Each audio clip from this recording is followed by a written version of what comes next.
Make every night a wonderful journey, no matter where you are. Good night, sweet dreams. The first story, Reflections, ENTRY, June 26th. This fever is relentless. Writing seems to be the only thing that keeps my thoughts centered and focused. I keep hearing things in my head, first softly, then louder, and then nothing regardless. Things are happening that are nothing short of mysterious. Reports started coming in about disappearances around the world.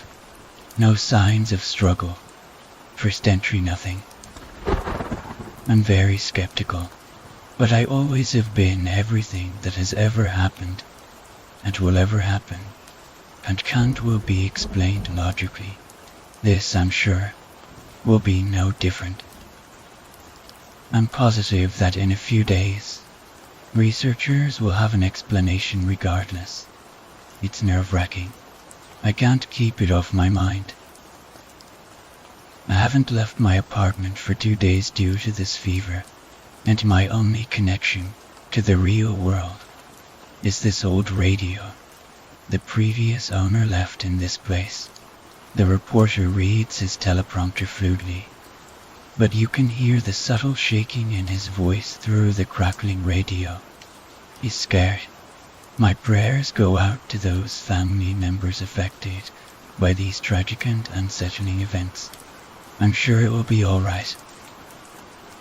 A religious man, no doubt, and yet his subtle improve sounds not like the hopeful tidings of a hopeful Christian, but like the meager lies a soldier tells his comrade as he bleeds out on the field.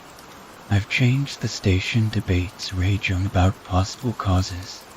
Scientists offer their theories, mostly far-fetched and ridiculous, even crazier. Preachers embrace these occurrences. They say that we must that we must ask for forgiveness if we are to be freed from the natural world, that those who have disappeared are the lucky ones, the ones chosen by God to move on normally. I would have shaken it off as the ramblings of yet another ignorant Christ freak, but then he says something unsettling. Embrace the call. But I knew exactly what he was talking about and at the same time had no idea. It shook my nerve to the core. Wait, the voices. Could he be hearing the same things I am? No, impossible. It can be explained, everything, and it must be the fever. It's making me hear things.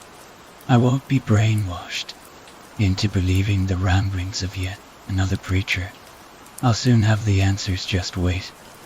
ENTRY, June 28th. It's been 2 days, and my radio can no longer pick up any signals from the stations. I figure it must be a bad signal. My fever is dying down, and yet the voices are still there, mumbling, menacing. The preacher's words circle in my head without end. They make so much sense, and yet they don't. I'm losing my mind. Clearly, I'm undergoing some sort of psychological madness.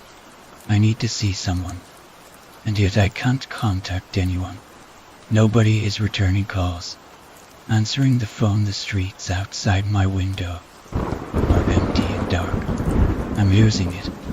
I need to get a grip on things, but there is nothing here to ground me. Nothing but this journal. I haven't seen the sun in days. It's just constant gloom. And in June, something's wrong.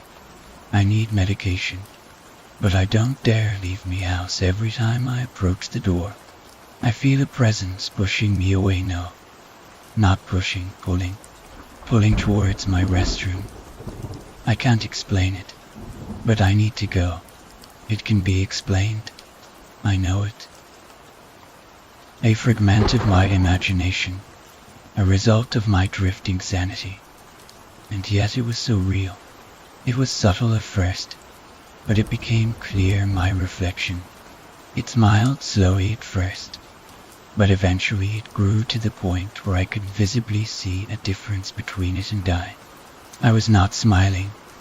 I couldn't have been. And yet I must have. That wasn't till I saw it reach out to me. It was nothing like I've ever seen.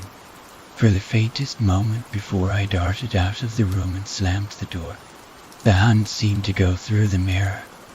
It was changing. It looked like me, and then it didn't.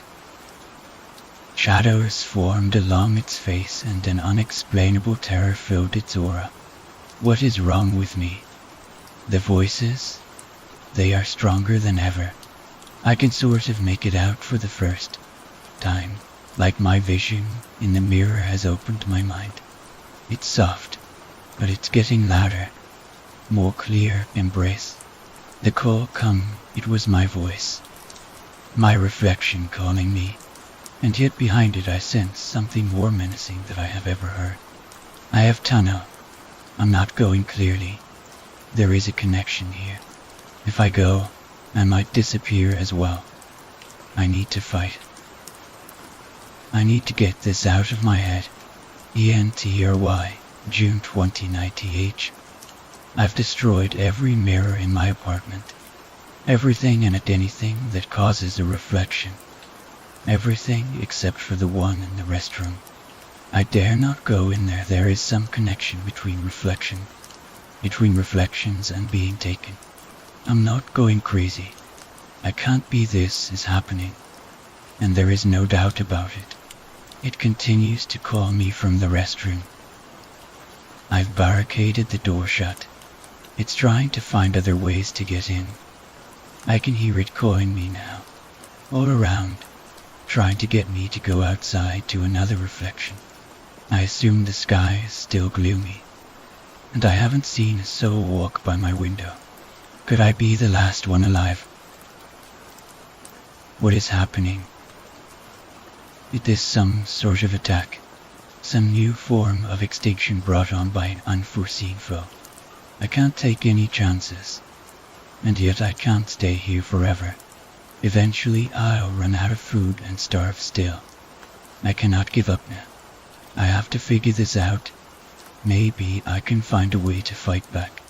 Wait, the radio. It's working. The static is near overwhelming, but I can make out the voice of a man. The first voice other than my own that I can remember. I can only make out a few words.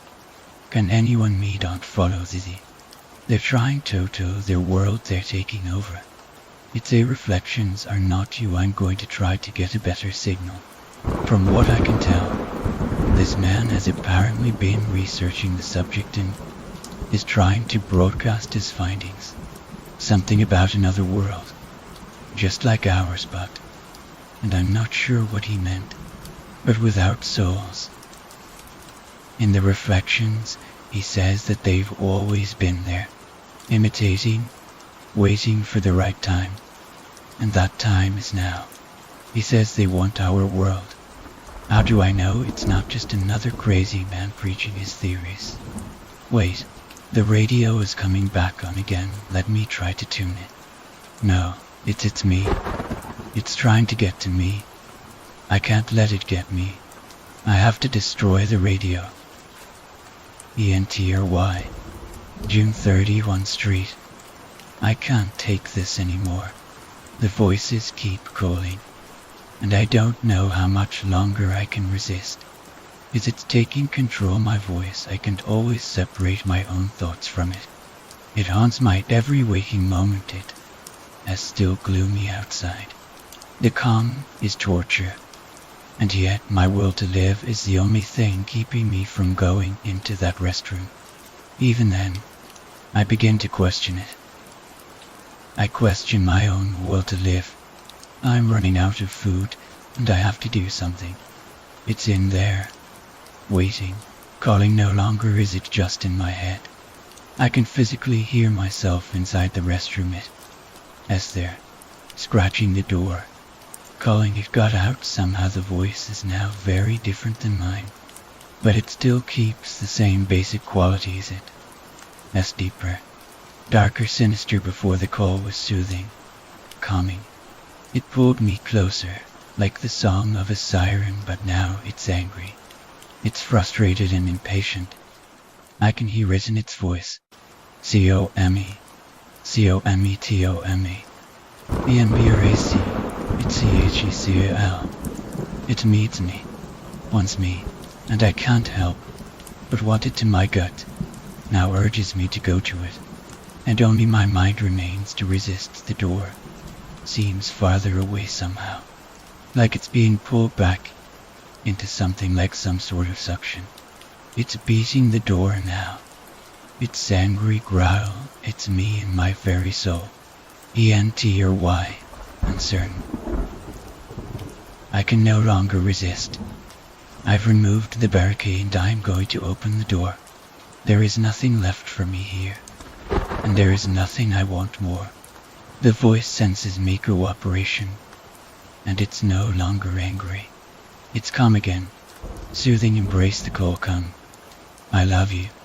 I asked it what it was, and it responded. I am that I am. Come, I'm going to open the door. The second story. DMT. This is it for me. I've done nothing wrong, seemingly. Maybe I was wrong for experimenting with drugs. But that isn't the reason for why I'm about to die. It's the reason I know. I am 3 days ago. I decided to try DMT, the king of psychedelics. Naturally released in the brain near death, there have been reports of some people having hallucinations depicting entities explaining to them that they were supposed to see them when they died, and were confused as to how they saw them now. If only I were so lucky. It was 3 of my friends and I, sitting out by a pond in the middle of nowhere at midnight. I was second in line, the first guy to try. It was also the first Menegan he had tried, so he was just spaced out first. Drag I take. I see the trees moving in closer to me, the branches reaching out for me.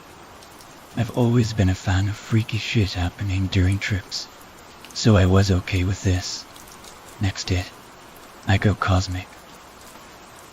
I'm seeing the red numbers just vertically ascending in my vision. The moon is way too close to the earth, and I can see the pond as clear as day.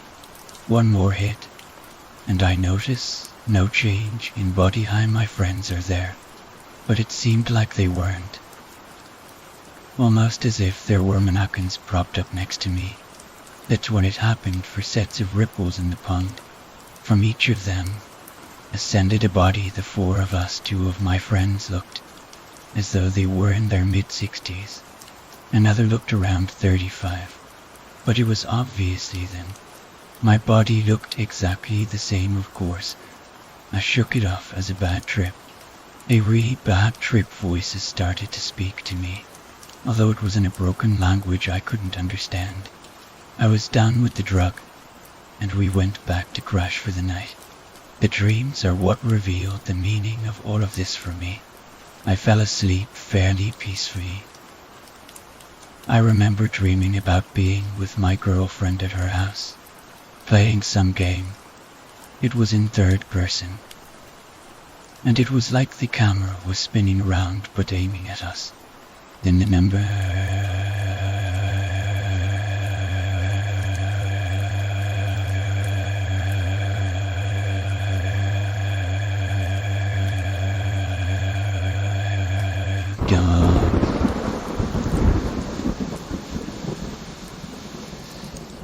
But then I noticed patterns due to seeing them for so long.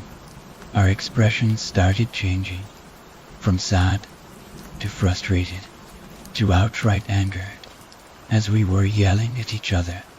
It was clear that in this dream, our relationship was through. That's when the number stopped, like it was a slot machine, lining up 7,172,011,730. I had no idea what this meant. The next day was awful. My girlfriend broke up with me through a text message. I heard about an old friend of mine being diagnosed with cancer, And then on my way home I get sideswiped by some maniac, driving a blue Camaro. I wasn't hurt. He hit the back end of my car and not so much. I got out and went to his vehicle. There was no way he was walking out of this. I wish I wouldn't have made eye contact. His eyes, his expression, his grin, why the fuck was he grinning? They all were unexplainable. Like he knew something about me that I didn't. As I saw the light leave his eyes, he whispered in the language I had heard during my trip. I even distinctly remember hearing the phrase he murmured. Roughly typing it out in English would look like this. Sai, AKOSNV. I returned home, marking the date when I had to go to the police station for questioning. July 17,730 and fair enough. I was alive and well, fuck that guy. It had to be a coincidence he had said that, or my imagination. Fucking anything. I lay down facing my alarm clock. When the numbers begin to spin, I'm asleep. I mindlessly stare at them for hours. The only thought my brain could process was the realization of the 2 times it would stop on 717.730. After what seems like an eternity, I gain a conscious thought. This is the time I'm due at the station tomorrow in the sequence of numbers, without the year 2011 that was shown the night before. A booming scream in my mind. Psychos in VLM. Before I jolt up, I guess now would be a good time to tell you that dream ended 3 hours ago. It's almost 6 o'clock. The last 3 hours of my life have consisted of the deep web, searching for something that might show me an answer to what is happening to me. It wasn't until about 30 minutes ago I found the one piece of information that made me form my conclusion to everything that's going on. Sai, AKOSNV has been spoken before, not by any culture, but by people dying, while 90 of the cases have been those on death row. Other reports of normal people dying have said this. The kicker? Those who say they heard it died not long after. It seemed that maybe one person witnessing the executions would hear it, report it to God knows where, then die shortly after. That's why there were more cases of it heard there than in regular deaths. More witnesses means more people with the chance to expire. These reports were collected and stored, all by an anonymous person who first heard of the phenomenon from his brother, whom had tried to save someone from a fire, failed, and then got trapped in said fire and sustained lethal injuries. Thinking back on things, I know I'm about to die. The man who died in front of me said the phrase. I heard it while on a chemical, meant for when I was going to die. So what happened? When I first heard it, I wasn't hallucinating. I was looking on to the other side of this realm. Whatever entities are in charge of death simply slipped through. And during this, they depicted how they perceived the 4 of us from me. I believe the reason I saw this is because I'm already slowly fading through to the other side. The man who hid me was passing into this realm when he spoke. My analysis on the phrase: one of many sentences spoken on the other side, though this one has some significance unexplained to me. If I would have never taken the DMT, I would have still heard him say it, although I would have just taken it as babble. I would still die. I just wouldn't be having these dreams. Now only an hour and a half until my appointment. I don't want to go. I even want to call in a bonds threat. But the sad realization I've had, no matter what's waiting for me at that station, it will find me no matter where I go or what I do. The third story, the bathroom mirror. I'm what you'd call a big shitter, as you've probably guessed by the name. I tend to visit the bathroom a lot, I am a hygiene fellow, so I always wash up afterwards. The bathroom in my house is a well-furbished room, with a heated floor, jacuzzi, and a fine wooden toilet seat. Directly above the sink where I wash my hands is a large mirror, with a view of the whole bathroom behind me. Like everyone, I tend to look at myself in the mirror for a bit, and arrange my hair in a way I deem suitable. One night in July, there was a great wind howling outside, creating an eerie whistling noise that echoed outside and around my house. Everyone was asleep. I opened the door, it creaked my open, and made as I made my way across the dark landing, past my sister's and parents' open bedroom doors, the top of the stair are right next to the bathroom door, and as one can imagine, are very creepy at night. As I edged closer to the bathroom door, I felt an uneasy tingling at the back of my neck and felt as if something was approaching me, descending the dark stairs. Now feeling downright scared, I flicked the bathroom light switch, shot into the bathroom, and locked the door, my heart beating fast, trying to forget about it. I plugged in my iPod headphones and put them in my ears and began to listen to music. Near the end of my offloading, the toilet roll in the rack ran out. There is a cupboard where we keep spare toilet roll and towels right outside the door. So I unlocked the door and opened it slightly and reached out. As I grabbed the packet in my outstretched hands, my eyes darted to the dark staircase. The uneasy feeling that I had experienced at the bathroom door returned to me, but grew worse. It was already dark, but something was wrong. Something was out of place among the darkness. At the top of the stairs, there was a black shadowy mass, a sort of human shape, and it seemed to be staring at me, almost pissing myself. I closed my eyes and slammed the door shut again. I finished wiping, and my entire body was sweaty and shaking. I stood up and went over to the sink to wash my hands. After wiping them clean and dry, I looked up into the mirror.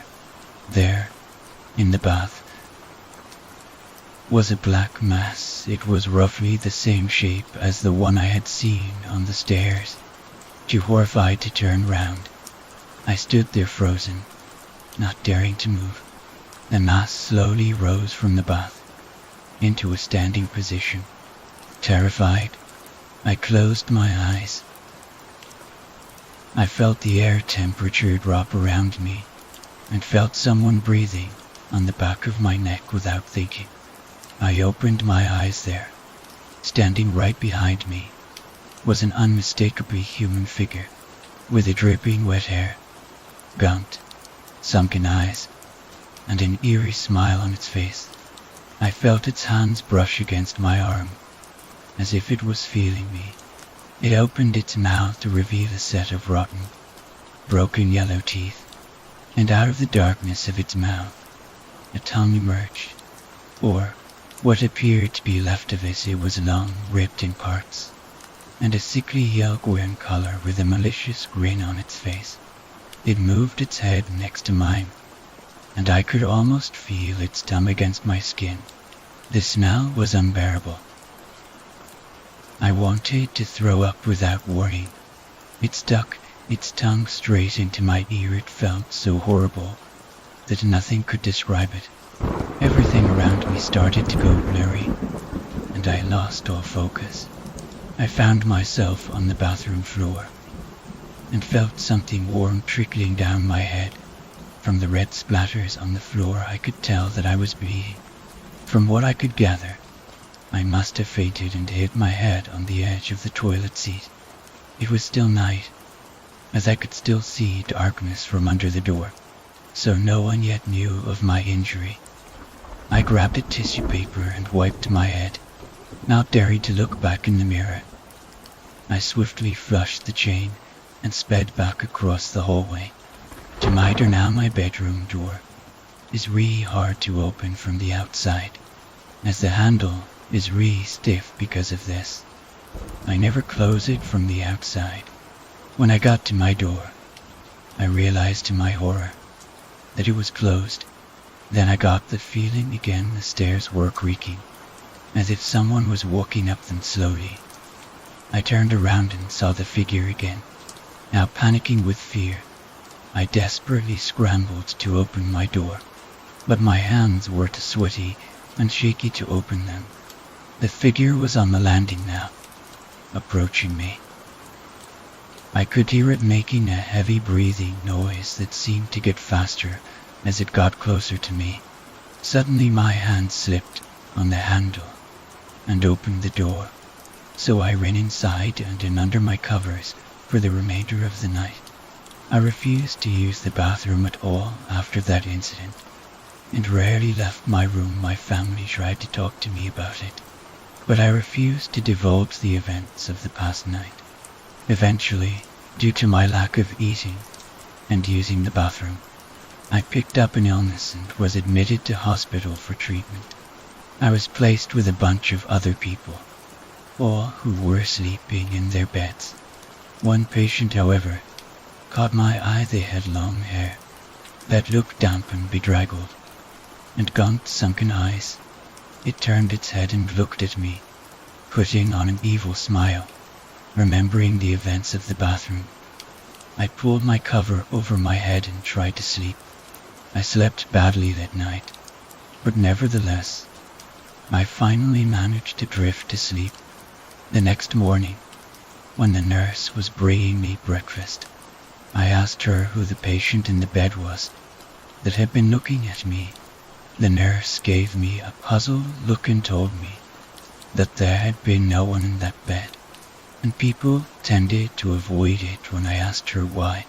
She told me that the last person to occupy that bed had been involved in an unfortunate accident in the ward bathroom and had drowned in the bath.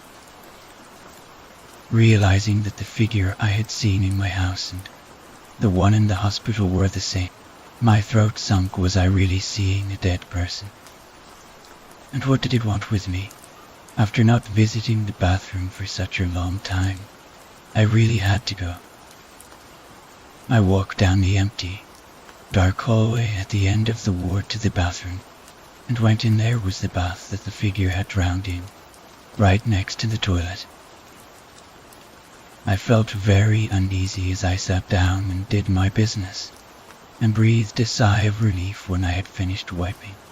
I went over to the sink to wash my hands as usual, and glanced into the mirror. The bath seemed to be filling with water, even though the taps were clearly off. I froze on the spot. A dark mass was forming in the bath, and an otherworldly gurgling noise was emitting around the room. Suddenly something big and black emerged from the water, splashing water everywhere, including over me while wiping the water from my eyes. I saw the very same figure that I had witnessed twice before. Now standing before me, it climbed out of the bath and approached me. Not wanting to stay in there anymore, I ran, pants still around my ankles, straight through the figure, out of the bathroom, down the hallway past shocked members of staff, and back to the ward. I went home a week later, still badly shaken. My parents had thrown a welcome home party for me, hoping it would cheer me up. The party went well, though I still didn't feel exactly happy. While meeting and thanking the guests at the end of the party, I felt an odd sensation, as if someone was breathing down my neck. I turned round, and right in my face was that unforgettable face. Long, dripping hair, and sunken, dark eyes.